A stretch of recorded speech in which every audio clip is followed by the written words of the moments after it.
Kami dari kelompok 2 akan mempresentasikan makalah kami yang berjudul Hukum Pidana Ekonomi sebagai Hukum Positif. Di dalam makalah kami ada 3 rumusan masalah yang kami akan jelaskan. Yang pertama, menjelaskan perluasan dalam tindak pidana ekonomi. Yang kedua, apa saja kriteria dan tipe tindak pidana ekonomi. Ketiga, apa saja fungsi hukum pidana dalam masyarakat.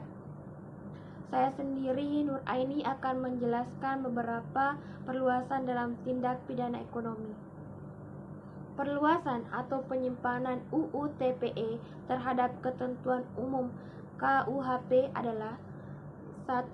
Hukum ada 3 poin. 1. Hukum subjek, hukum adalah orang.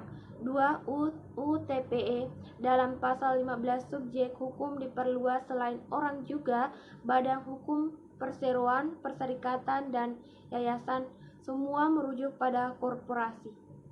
3. Pasal 44 RUU KUHP menyatakan korporasi dapat dipertanggungjawabkan dalam melakukan tindak pidana. 2. Kejahatan dan pelanggaran ada 5 poin. Yang poin pertama, KUHP klasifikasi kejahatan dan pelanggaran atas dasar kualitatif kejahatan asal delik hukum, pelanggaran dari delik UU, ukuran kualitatif kejahatan, ancaman pidana lebih berat, dan pelanggaran ancaman pidana lebih ringan. Kedua, UU TPE ada 3 golongan. Pasal 2 ayat 1 kejahatan tindak pidana ekonomi berupa kejahatan dilakukan dengan sengaja, sedangkan tindak pidana ekonomi yang berupa pelanggaran dilakukan dengan tidak sengaja. Pasal 2 ayat 2, pasal 26, pasal 32, pasal 33 semuanya kejahatan. Pasal 2 ayat 3 yang menentukan bahwa suatu tindak pidana ekonomi merupakan kejahatan apabila perbuatan tersebut dilakukan dengan sengaja. Apabila dilakukan dengan tidak dengan sengaja, kualifikasinya adalah pelanggaran kecuali ditentukan lain. 3. Berlakunya hukum pidana ada 2 poin. 1. Pasal 2 KUHP asas teritorial KUHP Indonesia berlaku bagi setiap orang yang melakukan tindak pidana di wilayah Indonesia. Pasal 3 UU TPE, barang siapa yang turut melakukan suatu tindak pidana ekonomi yang dilakukan dalam daerah hukum RI dapat dihukum, begitu pula jika ia turut melakukan tindak pidana di luar negeri. Keempat, percobaan dan pembantu pelanggaran ada 3 poin. 1.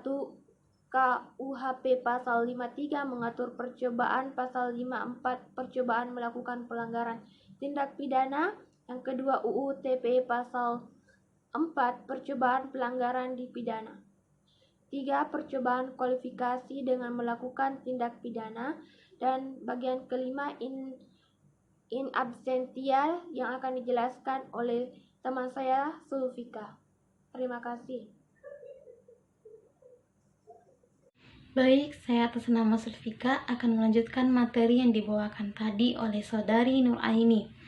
Poin yang keempat, percobaan dan membantu pelanggaran.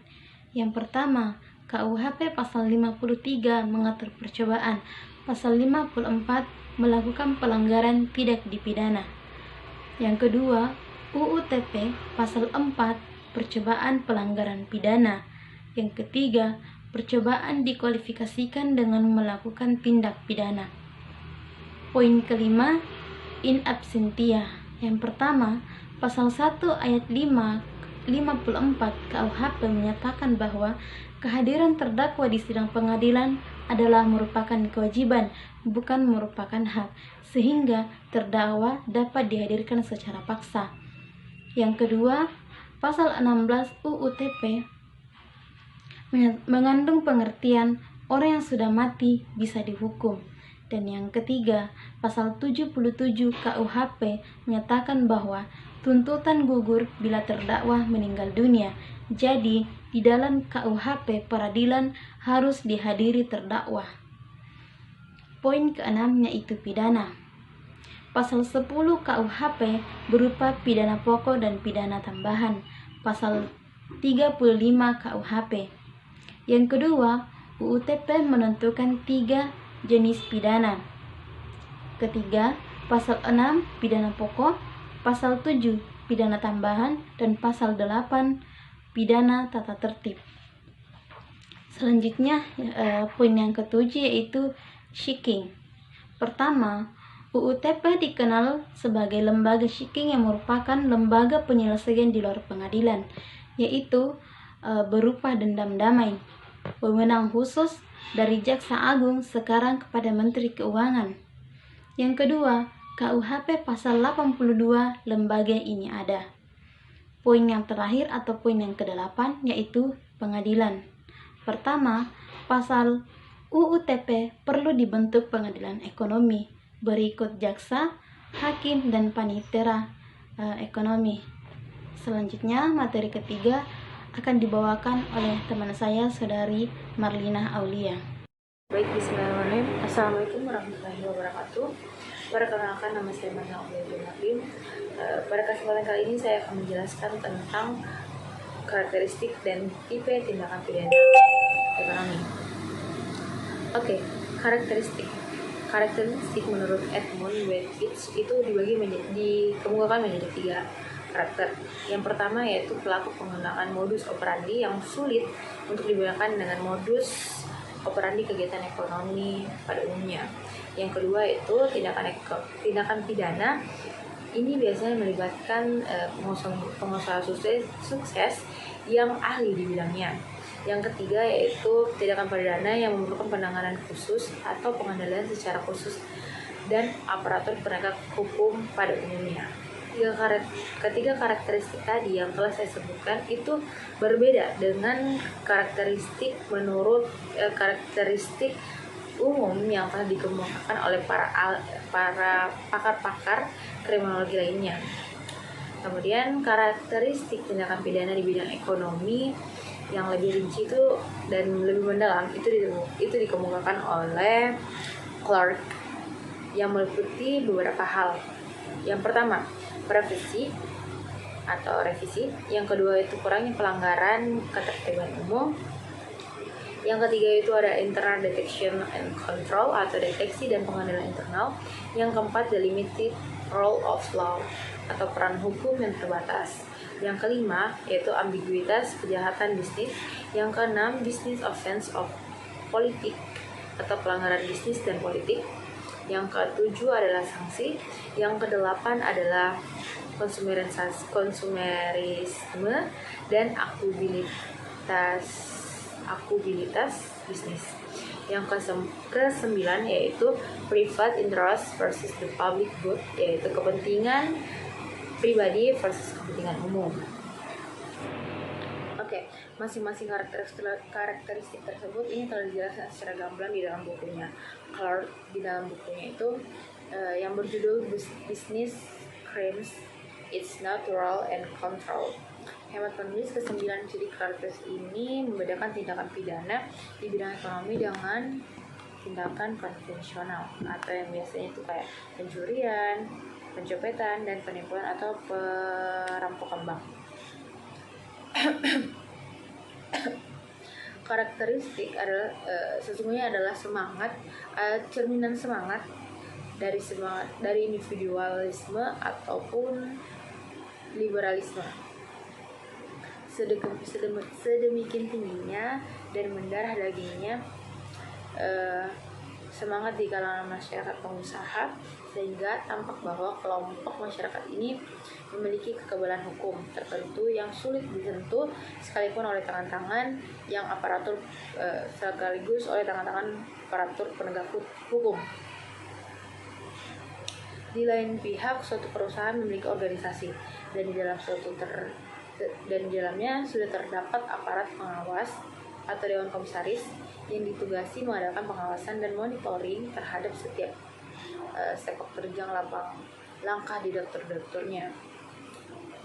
Pada umumnya, di negara-negara maju perspektif ini masih mendua, yaitu di satu pihak sering ditafsirkan pelanggaran tersebut merupakan masalah keperdataan atau civil jurisdiction yang menyangkut kepentingan pribadi perusahaan, dan di lain pihak masih sering ditafsirkan sebagai masalah kriminal atau criminal jurisdiction atau menyangkut kepentingan publik. Kemudian masalahnya lalu kemudian masalahnya akan bertambah rumit apabila kasus tindakan pidana di bidang ekonomi oleh suatu perusahaan ini diangkat menjadi kasus yang berlatar belakang politik atau memiliki kaitan dengan dunia politik. Uraian karakteristik 8 dan ke-9 atau Customers and Business Accountability and Private Interest and the Public Good itu lebih meneliti keberat pada masalah standarisasi kualitas hasil produksi yang secara langsung berkaitan dengan perlindungan konsumen dan berkaitan antara masalah etika, dunia usaha atau bisnis etik, dan kepentingan perolehan keuntungan. Assalamualaikum warahmatullahi wabarakatuh. Saya atas nama Nurkalisa Fitardani Amnor dari kelompok 2 akan melanjutkan materi. Itu bagian B, tipe tindak pidana ekonomi. Menurut ensiklopedi, dibedakan 3 tipe tindak pidana di bidang ekonomi, yaitu property crimes, regulatory crimes, dan tax crimes. Property crimes sebagai salah satu tipe tindak pidana di bidang ekonomi memiliki pengertian yang lebih luas. Property crimes ini meliputi objek yang dikuasai individu atau perorangan dan juga yang dikuasai oleh negara. Perluasan ini telah dianut di dalam model penal kode MPCG pasal 233 Amerika Serikat sebagaimana disarankan oleh The American Law Institute yang disebut Integrated Debt Offense. Integrated Debt Offense ini kemudian diperkuat oleh pasal 224 MPC sehingga meliputi tindakan-tindakan sebagai berikut. Yang pertama, tindakan pemalsuan untuk segala objek atau forgery. Yang kedua, tindakan penipuan yang merusak atau fraudulent destruction. Yang ketiga, tindakan memindahkan atau menyembunyikan instrumen yang tercatat atau didokumentasi atau removal or concealment or recordable instrument. Yang keempat, tindakan mengeluarkan cek kosong atau pushing bad checks. Yang kelima, menggunakan kartu kredit yang diperoleh dari pencuran dan kartu kredit yang ditangguhkan. Yang keenam, praktik usaha cabang atau deceptive business practice. Yang ketujuh, tindakan penyuapan dalam kegiatan usaha.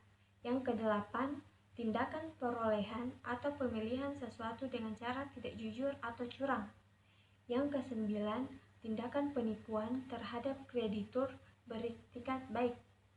Yang ke-10, pernyataan bangkrut dengan tujuan penipuan. Yang ke-11, perolehan deposito dari lembaga keuangan yang sedang pailit. Yang ke-12, menyalahgunakan dari aset yang dikuasakan. Yang ke-13, melindungi dokumen dengan cara curang dan tindakan penyitaan. Regulatory crimes adalah setiap tindakan yang merupakan pelanggaran terhadap peraturan pemerintah yang berkaitan dengan usaha di bidang perdagangan atau pelanggaran atas ketentuan-ketentuan mengenai standarisasi dalam dunia bisnis. Tax crimes adalah tindakan yang melanggar ketentuan mengenai pertanggungjawaban di bidang pajak dan persyaratan yang telah diatur di dalam undang-undang. Bagian C. Fungsi hukum pidana dalam masyarakat. Secara umum, hukum pidana berfungsi untuk mengatur kehidupan masyarakat agar dapat tercipta dan terpeliharanya ketertiban umum. Manusia dalam usaha untuk memenuhi kebutuhan dan kepentingan hidupnya yang berbeda-beda terkadang mengalami pertentangan antara satu dengan yang lainnya, yang dapat menimbulkan kerugian atau mengganggu kepentingan orang lain. Agar tidak dapat menimbulkan kerugian dan mengganggu kepentingan orang lain dalam usaha memenuhi kebutuhan hidupnya tersebut, maka hukum memberikan aturan-aturan yang membatasi perbuatan manusia, sehingga ia tidak bisa berbuat kesehendak hatinya. Bagian A. Fungsi melindungi kepentingan hukum dari perbuatan yang menyerang atau memperkosanya. Kepentingan hukum adalah segala kepentingan yang diperlukan dalam berbagai segi kehidupan manusia, baik secara pribadi, anggota masyarakat maupun anggota suatu negara, yang wajib dijaga dan dipertahankan agar tidak dilanggar atau diperkosa oleh perbuatan-perbuatan manusia. Bagian B. Memberi dasar legitimasi bagi negara. Fungsi hukum pidana yang dimaksud di sini adalah tiada lain memberi dasar legitimasi bagi negara agar negara dapat menjalankan fungsi menegakkan dan melindungi kepentingan hukum yang dilindungi oleh hukum pidana tadi dengan sebaik-baiknya. Fungsi ini terutama terdapat dalam hukum acara pidana yang telah dikodifikasikan dengan apa yang disebut Kitab Undang-Undang Hukum Acara Pidana KUHP, yakni Undang-Undang Nomor 8 Tahun 1981. Dalam hukum acara pidana telah diatur sedemikian rupa tentang apa yang dapat dilakukan negara dan bagaimana cara negara mempertahankan kepentingan hukum yang dilindungi oleh hukum pidana. Bagian C. Mengatur dan membatasi kekuasaan negara. Sebagaimana diketahui bahwa fungsi hukum pidana yang kedua di atas adalah hukum pidana telah memberikan hak dan kekuasaan yang sangat besar pada negara agar dapat menjalankan fungsi mempertahankan kepentingan hukum yang dilindungi dengan sebaik-baiknya. Namun demikian atas kekuasaan negara di atas harus dibatasi, walaupun pada dasarnya adanya hukum pidana yang melindungi kepentingan hukum yang dilindungi. Namun tentunya pembatasan kekuasaan ini penting agar negara tidak melakukan sewenang-wenang kepada masyarakat pribadi dan manusia.